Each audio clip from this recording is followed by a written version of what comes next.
Olá pessoal, eu trago um vídeo do nosso pastor Silas trazendo uma mensagem poderosa na primeira ceia de 2026.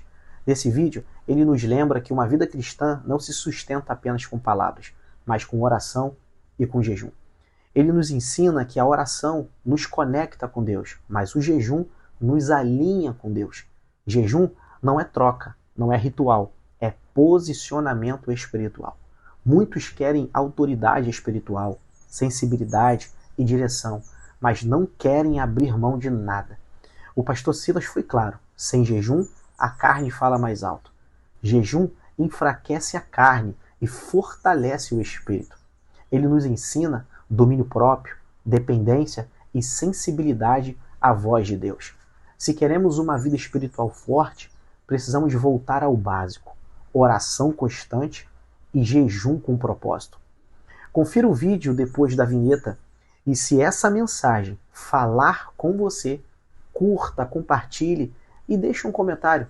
Assim mais pessoas poderão ser abençoadas. Vamos ao vídeo. Lucas, capítulo 11, do versículo 1 ao 4. Evangelho de Lucas, capítulo 11, do versículo 1 ao 4.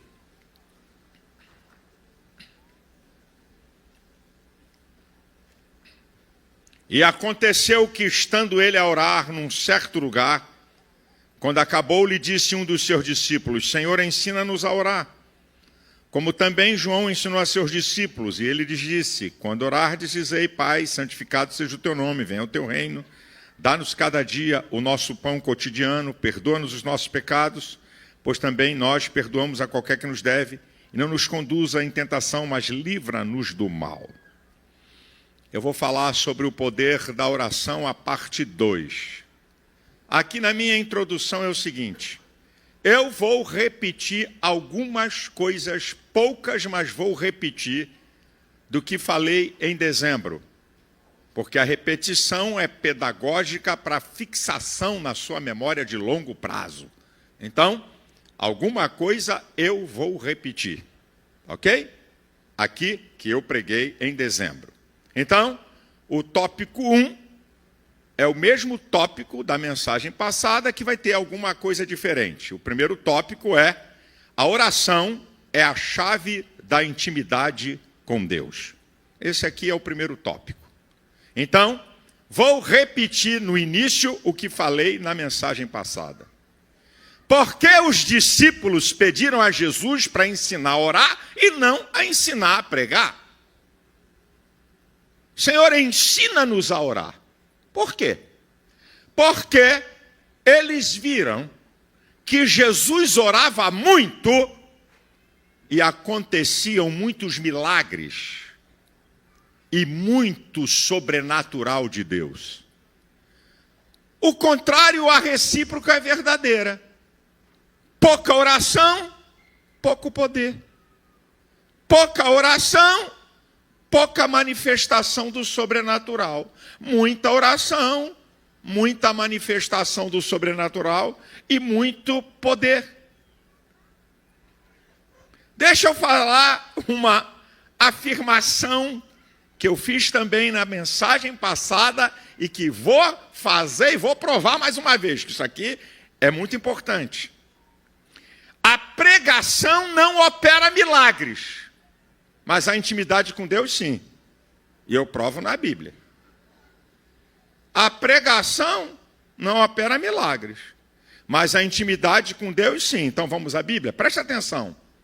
Em Lucas, capítulo 5, versículo 15, se juntava muita gente para ouvir o que ele falava e também para ser curada de suas enfermidades. São duas coisas.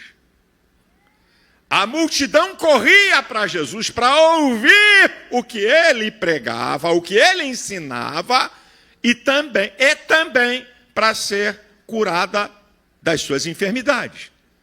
Isso é Lucas 5,15. Lucas 5,16. Jesus se afasta para o deserto para orar.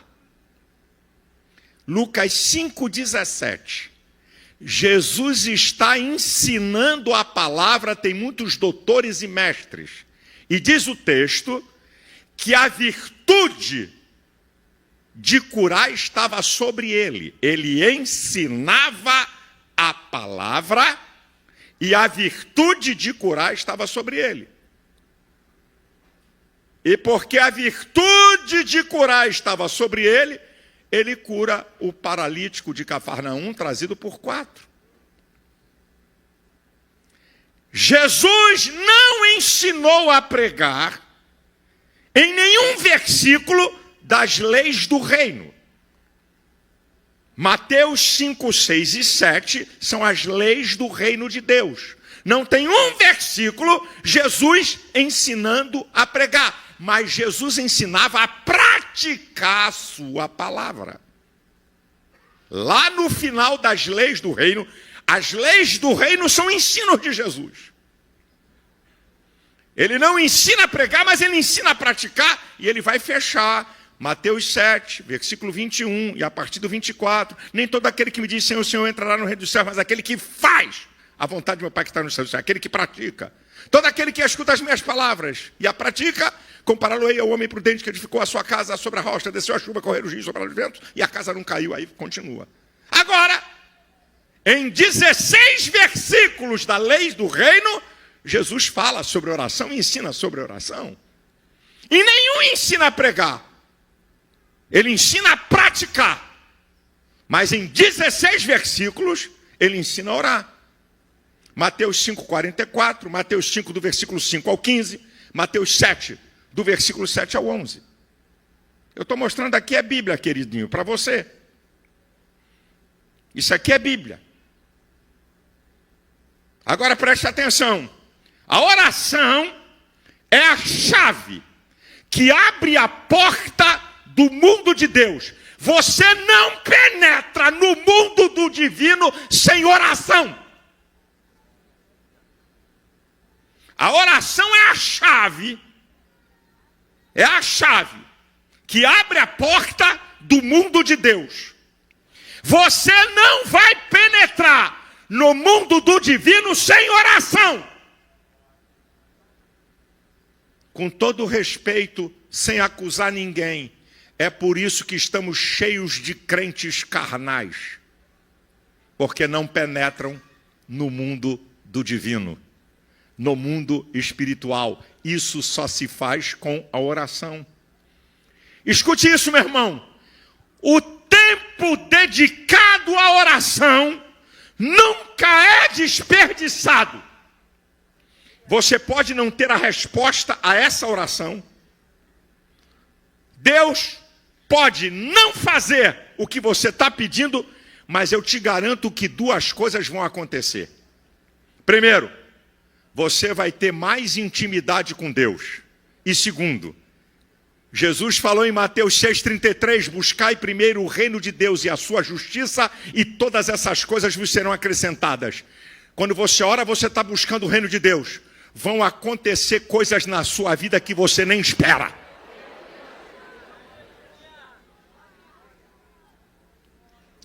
Número 2, o jejum é o combustível da oração. O jejum é o combustível da oração. Jesus falou sobre jejuar nas leis do reino, Mateus 6,16.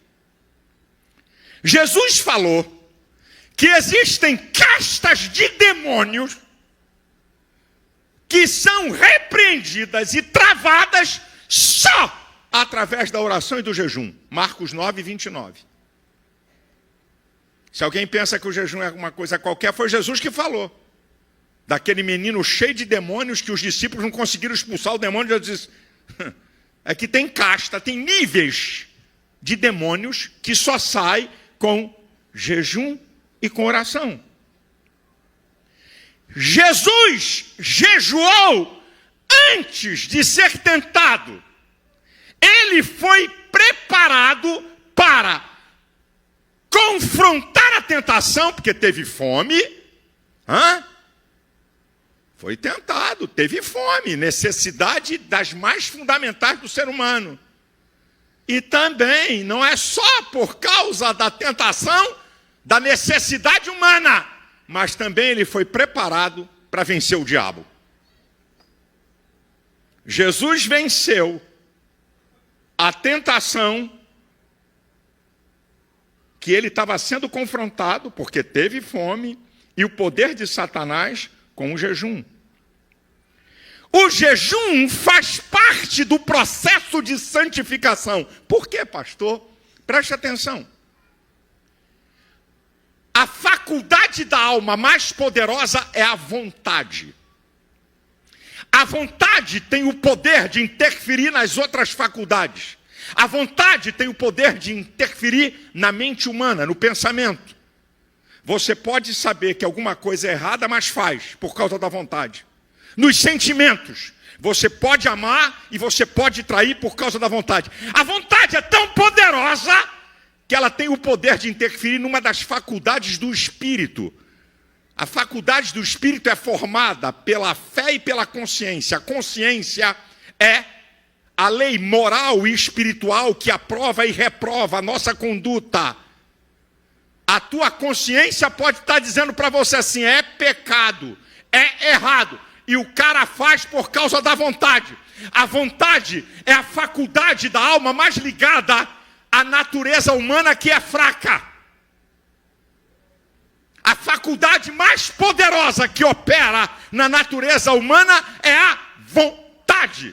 Quando você jejua, você domina a vontade, porque os instintos mais veementes do ser humano, fome, sede, dos 5, 3 estão relacionados com a vontade. Fome, sede, sexo. 4 matam e 1 não mata. E tem gente que diz que morre se não fizer sexo. Você morre. Se não beber água, você morre. Se faltar comida, você morre. Se não descansar, e você morre. Se não dormir. E o sexo é a 5ª. Essa você não morre. Mas para você ver onde é que a vontade atua, das 5 necessidades mais fundamentais do ser humano, ele atua em 3. Então, quando você jejua, você está dominando a vontade. Então você está se santificando. Escute, como jejuar? Isso aqui é uma coisa muito interessante. Jejuns curtos e jejuns longos. Jejuns curtos, de meia-noite a meio-dia, um dia inteiro, 2 ou 3 dias, isso aqui são jejuns curtos. Ok? Esse jejum, abstinência total de sexo, de comida e de bebida. Esses jejuns curtos. Jejuns longos. 10 dias, 7 dias, 15 dias. Continua a abstinência sexual e você tem que beber água em jejuns longos. Senão você morre desidratado. A Bíblia diz que Jesus teve fome, não diz que ele teve sede. Então eu posso conjecturar.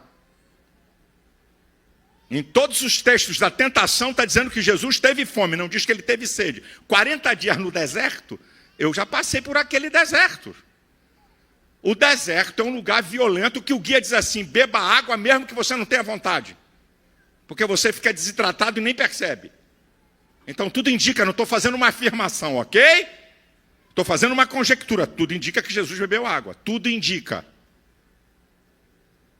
Então, jejum longo, tem um camarada que é expert nessa área, que é o pastor Luciano Subirá, que faz jejuns longos com água. Mas jejum curto, não tem água nem comida. Aí vem uma outra coisa muito interessante. Os crentes fazem confusão entre jejum e voto. Eu estou fazendo jejum de doce. Come igual um danado e está fazendo jejum de doce.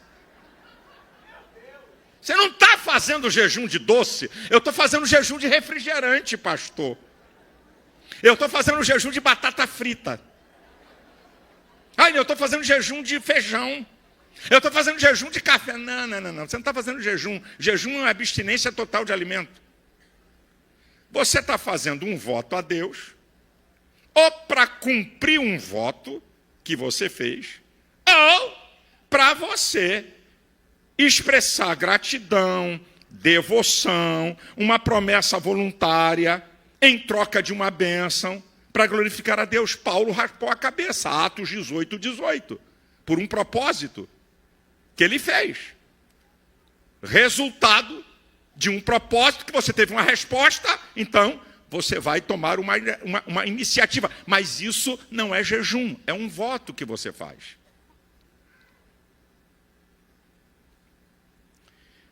Número 3.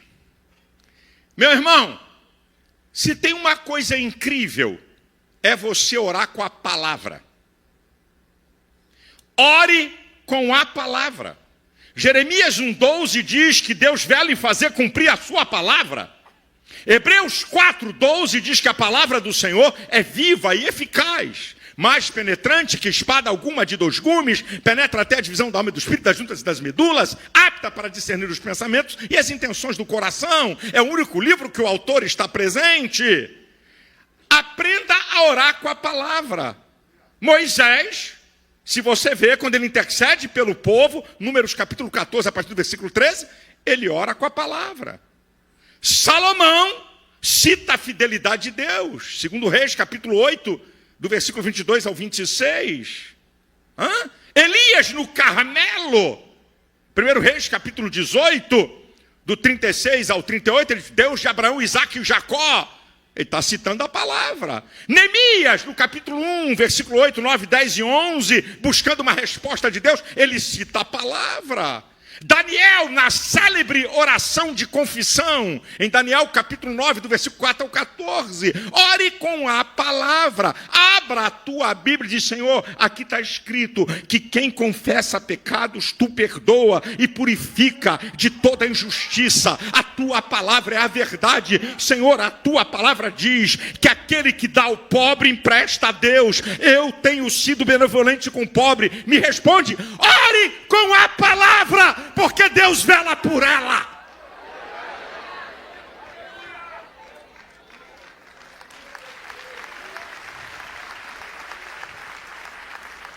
Número 4. A oração que move o céu e atrai Deus. Escute isso aqui. A oração que move o céu e atrai Deus. Daniel, capítulo 10, versículo 12. É interessantíssimo. Quando vem um anjo trazer uma resposta para Daniel, eu vou mostrar para você aqui, vou ressaltar.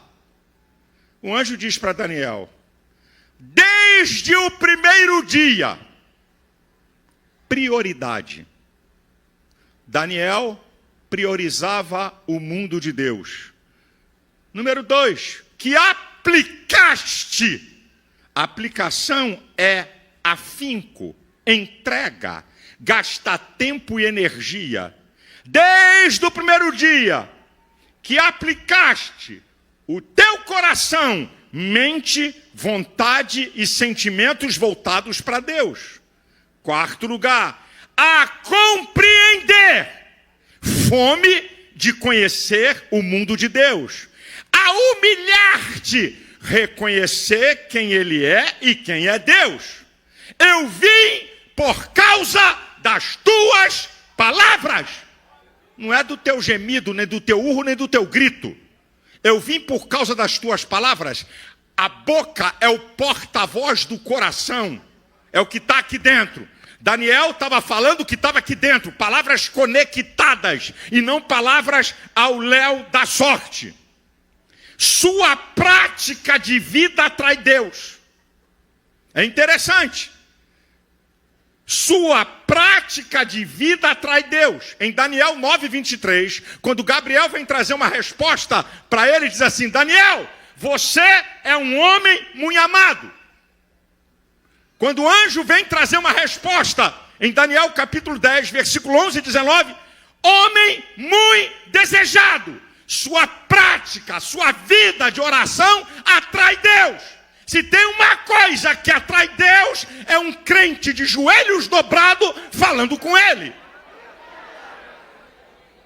9º lugar, Escute isso aqui, meu filho.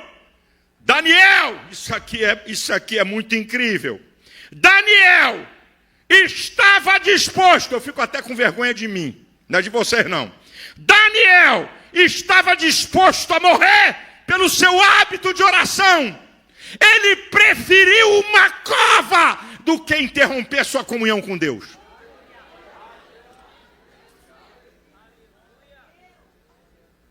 Daniel estava disposto a morrer por seu hábito de oração. Ele preferiu uma cova do que modificar a sua prática. Agora sim, em nono lugar, em Daniel 6,10 diz que Daniel orava 3 vezes ao dia, como antes estava acostumado a fazer. Aqui está a chave. Ele tinha uma prática, ele tinha um hábito, ele tinha uma cultura de oração. Antes de governar 40 províncias, antes de ser o chefe dos sábios da Babilônia, ele tinha um hábito, uma prática de oração. Escute isso aqui, meu irmão. A repetição se torna parte da nossa identidade.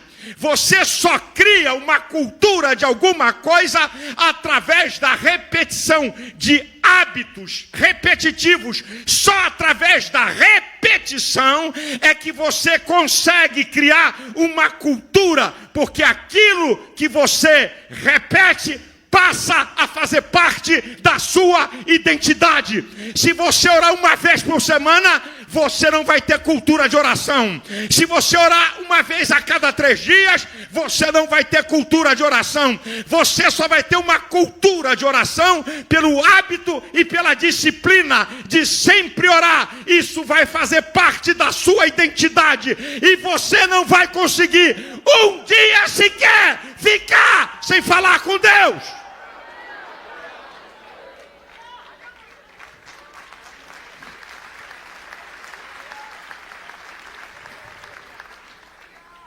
Meu irmão, tudo no reino de Deus tem resultado, gente. Nós queremos resultado sem pagar preço. Nós queremos resultado sem obedecer princípios. Tudo tem preço. Tem obediência a princípios. Olha o resultado na vida de Daniel, por sua cultura de oração. Olha o resultado. Primeiro, respostas imediatas às suas orações. Em Daniel, capítulo 9, versículo 21 e 23. Ele está pedindo entendimento a Deus sobre o que Deus tinha falado com Jeremias. E o texto diz que o varão Gabriel voou rapidamente, antes dele terminar a oração. Isso aqui não é brinquedo. Antes dele acabar a oração, o varão Gabriel vem com a resposta. Em Daniel, capítulo 10, versículo 12, o texto que eu analisei, quando vem um anjo e diz assim: desde o primeiro dia que tu aplicaste o teu coração, saiu a resposta. Mas o príncipe da Pérsia, Satanás pensava que podia impedir uma resposta de Deus à oração de Daniel. Meu irmão, quem tem intimidade com Deus, nem que Deus mova o céu, a resposta vai chegar, a porta vai ser aberta, Deus vai se manifestar a você. Aqui, ó. Respostas imediatas. Número 2. Conselheiro de reis do maior império que o mundo já viu e conheceu, que é a Babilônia. Terceiro, altas posições. Chegou a ser primeiro-ministro de imperadores. Livramento milagroso. Deus manda um anjo e tapa a boca dos leões. Prospera na vida. Daniel 6,28 diz que esse Daniel prosperou no reinado de Dario e de Ciro. E olha o que é que ele tem. Revelações profundas do final dos tempos que não foi dada a ninguém do Antigo Testamento, mas a Daniel. Ele recebe as revelações mais profundas dos finais dos tempos. No Antigo Testamento é Daniel, pelo nível da intimidade. Quanto maior a intimidade, maior é o poder e maior é o nível da revelação. Agora preste atenção que eu vou te falar aqui, meu querido, porque eu vou repetir um pedaço do que eu falei na mensagem passada. Nossa mente é a oração. Só um pedacinho que eu vou repetir. Não vou repetir tudo que eu falei sobre isso. Mais um pedacinho. As 3 coisas mais importantes que a mente humana precisa: foco, conversas e herói. Fixar nossa mente em Cristo. Esse é o foco. E só se faz isso através da oração. 1 Tessalonicenses 5,17, orai sem cessar. Efésios 6,18, orando em todo o tempo com toda oração e súplica no Espírito, e vigiando nisso com toda perseverança e súplica por todos os santos. Colossenses capítulo 3, versículo 1 e 2, se já ressuscitastes com Cristo, buscai as coisas que são de cima, onde Cristo está sentado à destra do Pai. Pensai nas coisas que são de cima e não nas que são da terra. Colossenses capítulo 4, versículo 2. Perseverai na oração. Mantenha a oração. A questão é essa aqui, meu irmão. Você tem que tornar o seu quarto de oração um quarto móvel. Você tem que orar em todo tempo. Mas como é que é isso, pastor? Jesus utilizou esse princípio. Ele tinha um olho no parceiro da conversa e um olho em Jeová. Ele estava falando aqui com uma pessoa, conversando com uma pessoa, mas estava ligado em Deus. João 8, 29 diz isso. Aquele que me enviou está comigo. O Pai não me tem deixado só, porque eu faço tudo o que lhe agrada. Neemias utiliza esse princípio. Lembra? Neemias capítulo 2. Jerusalém está destruída. Povo passando fome. Ele vai servir ao rei. E o rei olha que ele está triste. E diz, por que está triste o teu semblante? Ele vai dizer, ó rei, a cidade dos sepulcros do meu pai está destruída. E aí o rei então vai fazer uma pergunta a ele. O que você quer que eu te faça? Aqui, ó. O que você quer que eu te faça? Então orei ao Deus dos céus. E disse, se é do agrado do rei, então orei ao Deus do céu. Falei aqui no domingo de dezembro. Neemias disse assim, rei, espera aí, eu vou aqui no quarto e já volto. Segura aí, rei. Senhor, o rei está perguntando o que eu peço a ele. Vou falar o quê? É isso? Meu filho, tu acha que o rei vai esperar um escravo? A Bíblia não divide tempo. A Bíblia diz o seguinte, o rei diz para ele, o que é que você quer que eu faça com você? Então orei ao Deus dos céus. Rei, se é do teu agrado, ele está ligado. O espírito dele é o espírito de Deus. A mente dele está ligada o tempo todo. Por que Paulo diz orar sem cessar? O que é orar sem cessar? O que é perseverar na oração? Ou você acha que só ora se você dobrar o joelho ou tiver um quarto? Você pode estar no ônibus, estar orando a Deus. Você está falando com uma pessoa e está ligada com Deus. Você está dizendo, Deus, o que é que eu vou falar aqui? Qual é a resposta que eu vou dar para esse cara? Como é que eu vou resolver isso? Senhor, essa causa aqui, essa demanda aqui no meu escritório, esse meu trabalho aqui, você pode estar ligado. A oração, você tem que manter Deus continuamente diante de você. Como diz o Salmo 16, versículo 8, tenho mantido o Senhor continuamente. Por isso ele está à minha mão direita, eu não vou vacilar. Tenho posto continuamente o Senhor diante de mim. Ele estava o tempo todo ligado com Deus. O crente, desculpa eu dizer, está lá num Uber. Está passando pela Avenida Brasil. Tem uma batida ali. Que trânsito, hein?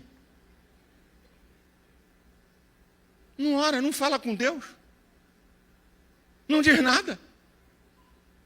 Você está num lugar, está dentro de um ônibus, você está dirigindo, você está em qualquer lugar, fala língua estranha, meu irmão. Tu é batizado com o Espírito Santo? Quem fala em línguas edifica a si mesmo. E o diabo não entende nada, é código secreto do reino. Fala em língua, você está sozinho dentro de um carro? Você está em algum lugar, você está trabalhando, mas está ligado com Deus. É isso que significa a oração sem cessar, manter Deus na nossa mente o tempo todo só pode se fazer através da oração.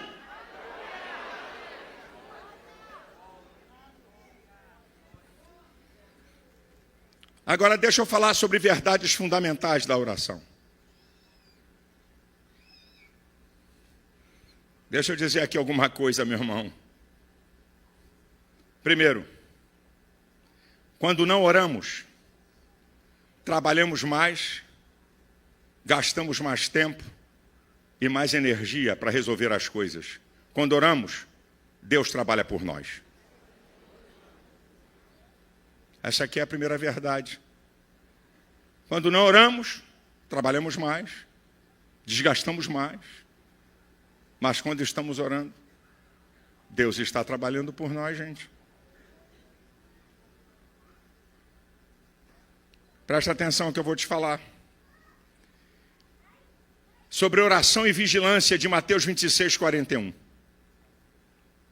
Jesus não falou para vigiar e orar para não sermos tentados. A tentação é certa. Jesus falou para orar e vigiar para quando formos tentados, não entrarmos em tentação.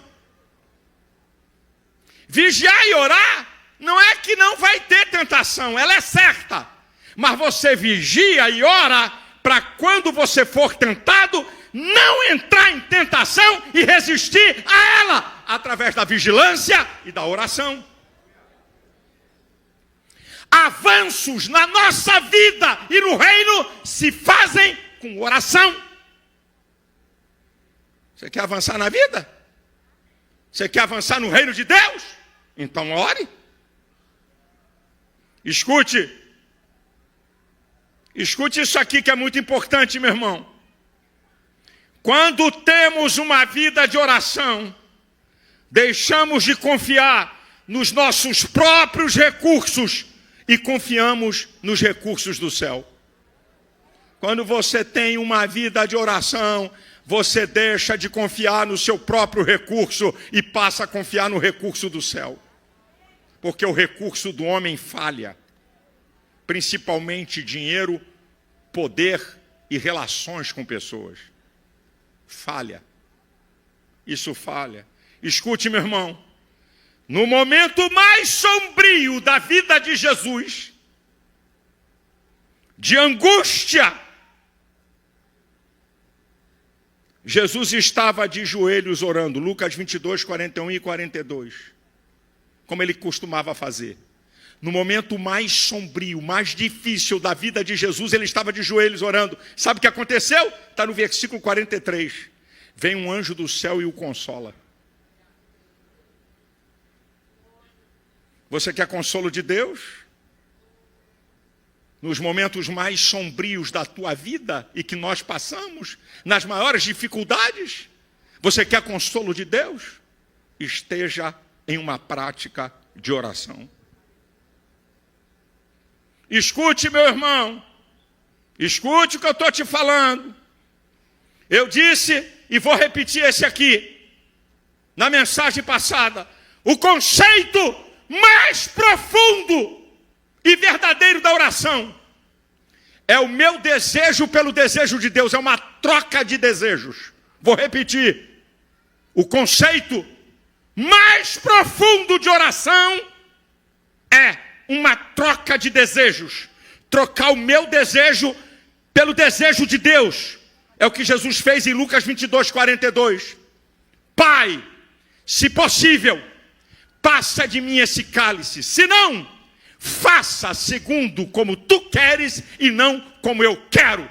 Ele troca o desejo dele pelo desejo de Deus. Esse é o conceito mais profundo da oração. É troca de desejos. Você não vai orar a Deus para ele fazer o teu desejo. Você não vai orar a Deus que Deus tem que responder o que eu quero. Você vai orar a Deus para dizer: Deus, faça a tua vontade. Manifeste a tua vontade na minha vida. Revele a tua vontade. Eu troco a minha vontade pela tua vontade.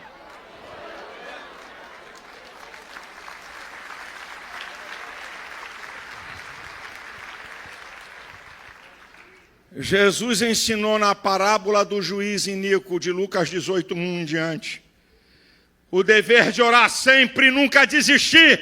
Oração tem que ter insistência e persistência. Quem ensinou foi Jesus.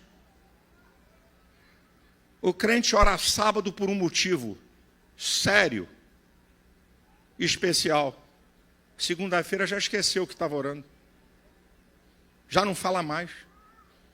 Ou então, ora uma semana. Não teve resposta, né? Acho que Deus não quer isso não, né? Eu estou orando uma semana, né? Uma semana Deus não falou nada, né? Eu acho que Deus quer outra coisa. Por que tu acha que Jesus colocou essa parábola aqui?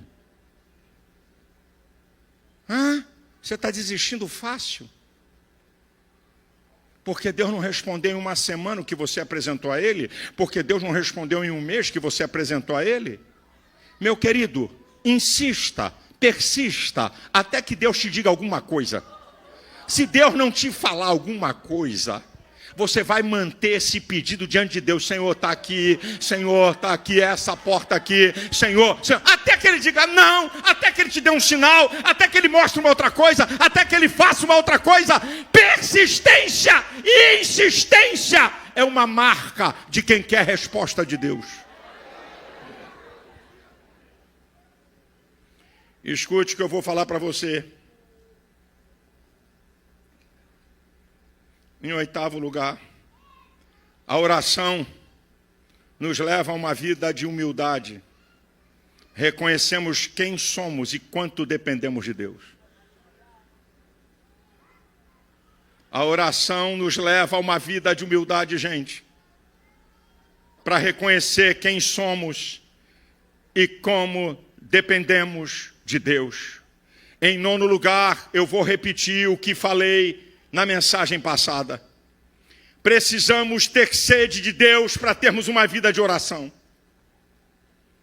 Precisamos ter sede de Deus para ter uma vida de oração. Salmo 42, versículo 1 e 2. Como a corça brama pelas correntes das águas, a minha alma suspira por ti, ó Deus.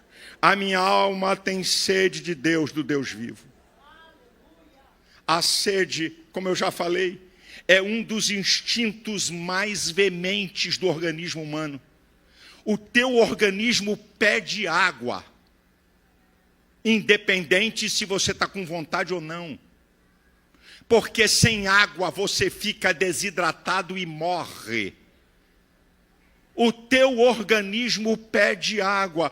Porque o salmista está colocando o exemplo da corça. Porque a corça, quando fica desidratada por falta de água, ela exala um cheiro que atrai predadores. Então ela tem um olfato aguçadíssimo. Ela percebe lençóis e fontes de água a distâncias incríveis.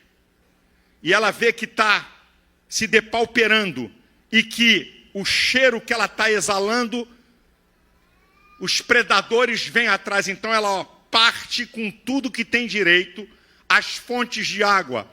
E quando ela bebe a água e fica saciada, aquele cheiro cessa. Ela tem energia para correr de seus predadores em velocidades espantosas. Isso não está dizendo nada para você não, meu irmão. A sede de Deus é que provoca você orar. Quando você não ora, você está à mercê do predador chamado Satanás. O diabo conhece crente que não ora. Você está desnutrido, você está desidratado. Olha o fato de Atos 19. No versículo 11 diz que Deus, pelas mãos de Paulo, operava coisas extraordinárias. Aí os filhos do sacerdote viram Paulo expulsar demônio. Versículo 15. E aí eles foram: repreendo esses demônios em nome de Jesus, a quem Paulo prega. Aí o chefe da capetada diz assim: conheço Jesus e bem sei quem é Paulo. Quem são vocês? O pau quebrou. O diabo sabe quem tem intimidade com Deus. O diabo sabe quem tem sede de Deus. E quem tem sede de Deus, ele não consegue ficar sem orar. A minha alma suspira por ti, ó Deus. A minha alma tem sede do Deus vivo.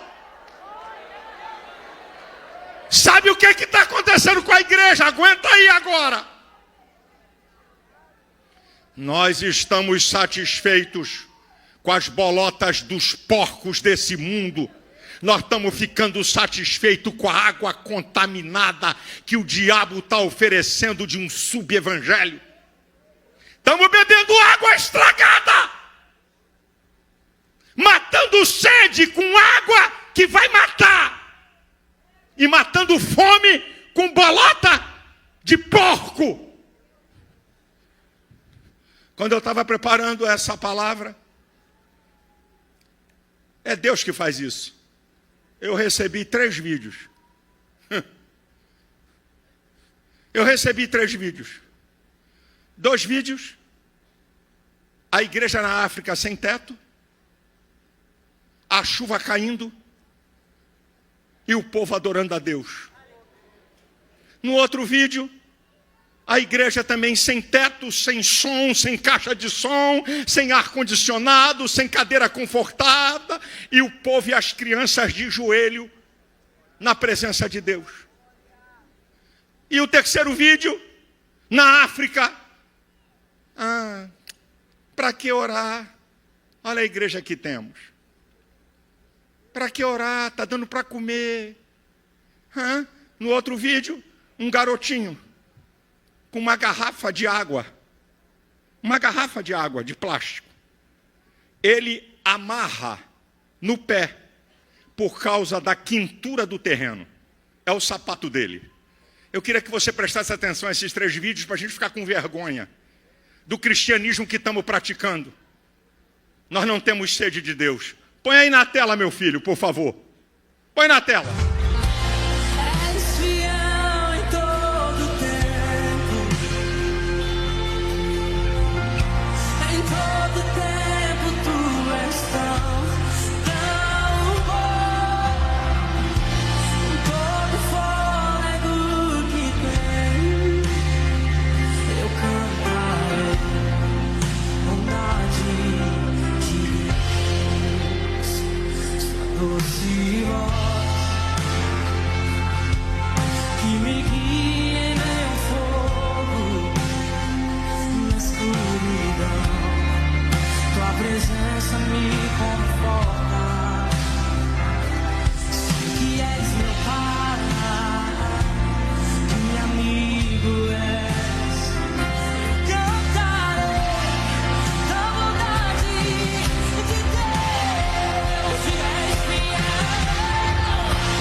Te confesso, não dá pra viver sem sentir a tua presença no meu ser. Sou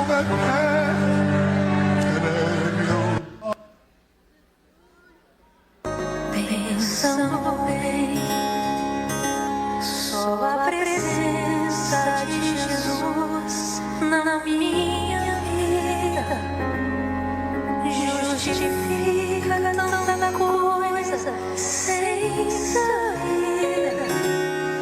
É a realidade que eu não posso me afastar. Sua presença me encoraja e me anima todo dia. Sem Jesus Cristo eu não sei o que eu seria.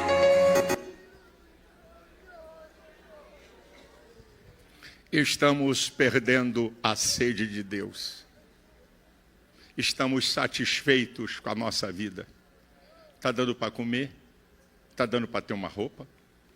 Está dando para ter um sapato? Está dando para ter um chinelo? Temos uma igreja bonita? Como a corça suspira pelas correntes das águas, a minha alma suspira por ti, ó Deus. A minha alma tem sede de Deus, do Deus vivo. Sabe por que não oramos? Porque não temos sede de Deus. Porque estamos satisfeitos com a nossa vida, com os cultos que acontecem na igreja,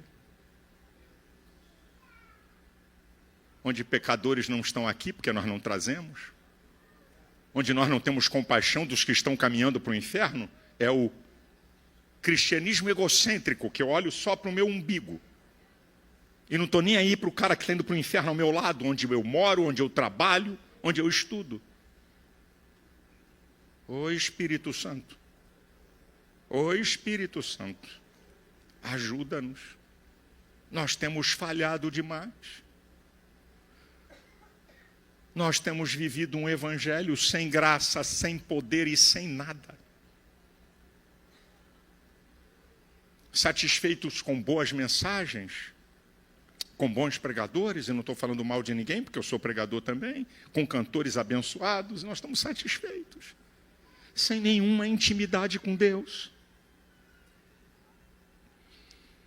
Eu vou repetir o que falei na última mensagem, e já vou encerrar. Eu vou repetir.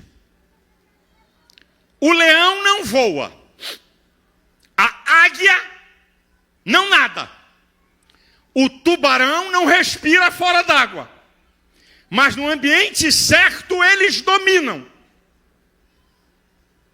Vou repetir. O leão não voa, a águia não nada, o tubarão não respira fora d'água, mas no ambiente certo eles dominam. Esse é o maior ambiente do nosso domínio, a oração. A oração traz milagres, a oração abre portas, a oração traz presença de Deus, a oração repreende demônios, a oração traz cura, a oração traz salvação.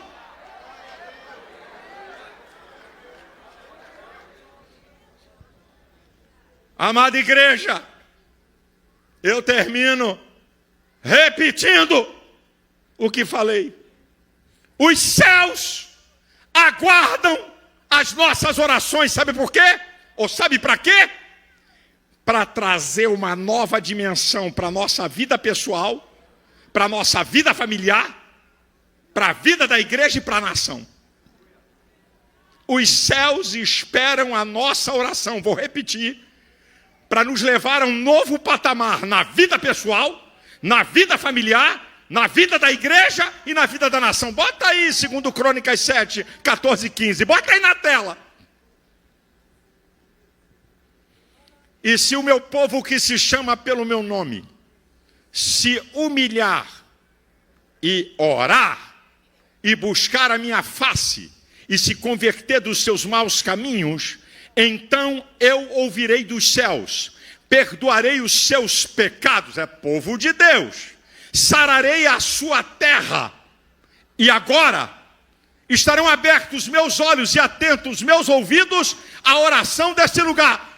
Olhos abertos e ouvidos atentos depois de se humilhar, orar, buscar a face de Deus e se converter. Aí sim vão ter olhos abertos sobre esse lugar e ouvidos atentos. Ô meu irmão, eu termino declarando uma coisa para você. Sabe o que é que Deus está propondo? Deus está propondo isso aqui, ó. Mudanças extraordinárias, respostas extraordinárias e bênçãos extraordinárias. É o que Deus está propondo. Quem quer isso? Quem quer isso para a sua vida? Quem quer isso aí? Isso é o que Deus está propondo. Se vocês se humilharem, se vocês orarem, se vocês buscarem a minha face, se vocês se converterem dos seus maus caminhos, pode se preparar. Vai ter mudança extraordinária na tua vida e na tua família. Vai ter mudança extraordinária na igreja e na nação. Vai ter respostas extraordinárias. E vai ter bênçãos extraordinárias. A igreja de pé, por favor. Amada igreja, não existe fórmula mágica no Evangelho. Não procure fórmula mágica, frase de efeito, ou ensino de coach, ou mensagem de autoajuda. O que vai mudar a minha e a sua vida, a minha e a sua família, a igreja, é através da oração. Eu posso pregar aqui quantas horas for, ou qualquer outro pregador, ensinando tudo sobre oração. Mas se você não colocar em prática, meu irmão, eu lamento dizer que você vai continuar como um religioso cristão. E uma pessoa religiosa, cristã, ela é hipócrita e farisaica. Uma pessoa religiosa cristã, ela tem os ouvidos cerrados para obedecer à voz de Deus. O pastor dá uma instrução e o camarada está na igreja dizendo dentro dele, não vou fazer nada disso. Eu já disse aqui, irmãos, que você tem que obedecer o pastor no limite da palavra. Pastor não é teu dono nem teu guru. Mas quando um pastor está dando uma instrução baseado na palavra, por que você diz obedecer a vossos pastores? Por que a Bíblia está dizendo isso? Porque a palavra está dizendo obedecer a vossos pastores é o quê? É para fazer o que o pastor quer? Por algum acaso? Claro que não. Obedecer a vossos pastores no limite da palavra. O que um pastor está te instruindo. Meu pastor e mentor José Santos dizia uma coisa para mim quando eu discutia com ele coisas da igreja. Ele falou isso para mim algumas vezes. Sela, o dia que você for pastor, você vai entender isso que eu vou te falar. Tem coisa que Deus fala com o pastor, que é o anjo da igreja, para alertar o povo. Tem coisa que Deus só revela ao pastor. Não revela ao pregador, não revela à irmã. Não estou menosprezando ninguém. Não revela a irmã que comanda a intercessão. Não revela ao evangelista. E não revela ao pastor auxiliar. E quando o pastor Santos disse isso para mim, era a maneira que ele estava dizendo assim, fica quieto, porque eu não vou te responder ou fazer o que você está querendo. Eu conhecia muito ele, então quando ele queria dar um basta para mim, para eu não mais importuná-lo, ele dizia, um dia você vai entender. Um dia você vai entender que quando Deus fala com um pastor, Ele está dando uma direção para a igreja. Eu já disse aqui para vocês, em dezembro, nós tínhamos escolhido um outro tema para esse ano. Eu reuni o conselho que eu tenho aqui de pastores e decidimos um tema. Ok. Uma segunda-feira. Fui para casa. Na quarta-feira, eu estava orando e o Espírito Santo falou comigo. Esse tema aí, vocês precisam melhorar, mas vocês até que são bons nesse tema aí. Mas tem uma coisa que você e a minha igreja está falhando. Aquela palavra no meu coração. Eu falei para Deus, o que eu estou falhando? O que a igreja está falhando? O Espírito Santo falou comigo, você e o meu povo estão falhando na oração. Eu ganhei um susto.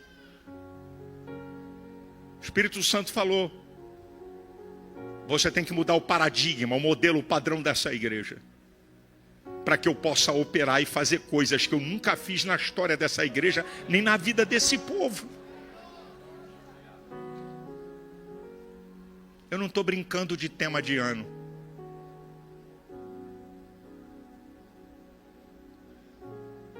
Quando Deus falou isso ao meu coração,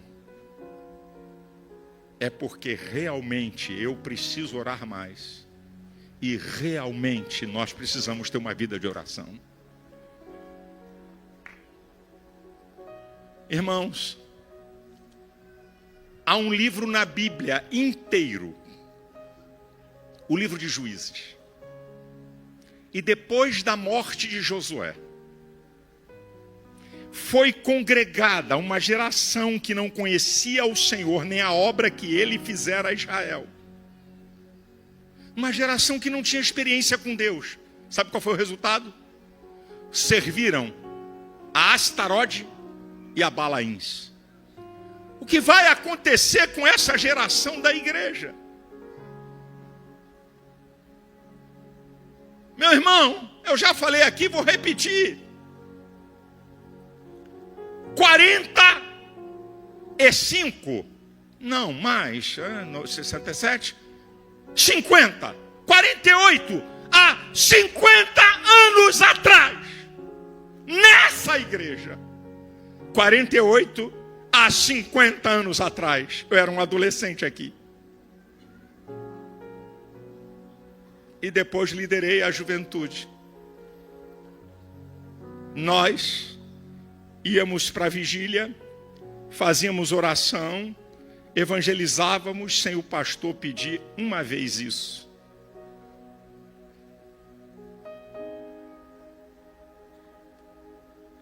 Há 48 anos atrás, na Honório Bicalho, eu saía com um grupo de 200 a 250 jovens domingo de tarde para evangelizar. O que está acontecendo? O que está acontecendo com o povo de Deus? O que vai acontecer com essa geração? O que a igreja está vivendo de moda, de evento, de show? O que é? O que está acontecendo? O que está acontecendo, igreja de Jesus? Se Deus tem me levantado como uma voz profética nessa nação, eu sou mais ainda na igreja que eu sou pastor. O que está acontecendo? Nossos jovens não querem orar, não buscam a Deus, só movimento, só rede social, só glamour. O que está acontecendo? Desastres em lares de crentes. Eu dou atendimento pastoral ao povo de Deus. Eu não sou pastor só de microfone e púlpito, não. Eu sei o que está acontecendo. Eu sei a arruaça que o capeta anda fazendo na casa de crentes, de filhos de crentes que foram criados na igreja. E hoje estão vivendo vida devassa de homossexualismo, de prostituição. Ah, igreja, povo de Deus. A minha alma suspira por ti, ó Deus. A minha alma tem sede de Deus. Se não tiver sede de Deus, ninguém ora. Se não tiver sede de Deus, você não ora na tua casa. Meu irmão, eu era garoto. Eu não vou dizer que eu cansei, mas eu vi centenas de vezes meu pai e minha mãe de joelho dobrado, orando e citando o nome de filhos.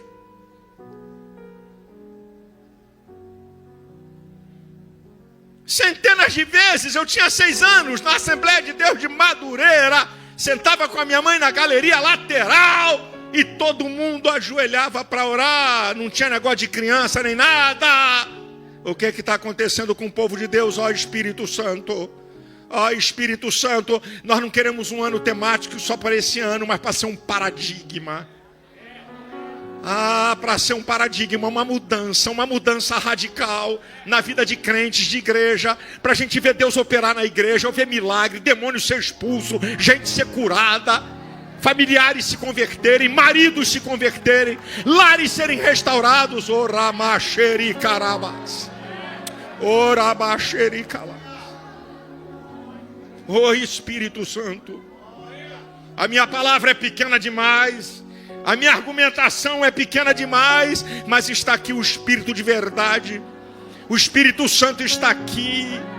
O Espírito Santo está aqui. Não é possível você ficar passivo, não incomodado e continuar com uma vidinha cristã medíocre. Ó Espírito Santo, sopra na tua igreja. Rebaxeri carabacharabas. Ó Espírito Santo.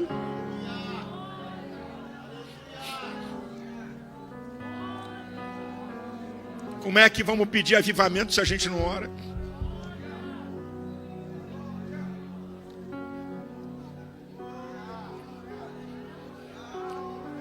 Que você possa implantar uma cultura de oração na sua vida e na tua casa. Porque aqui na igreja eu vou implantar. Porque aqui eu vou implantar.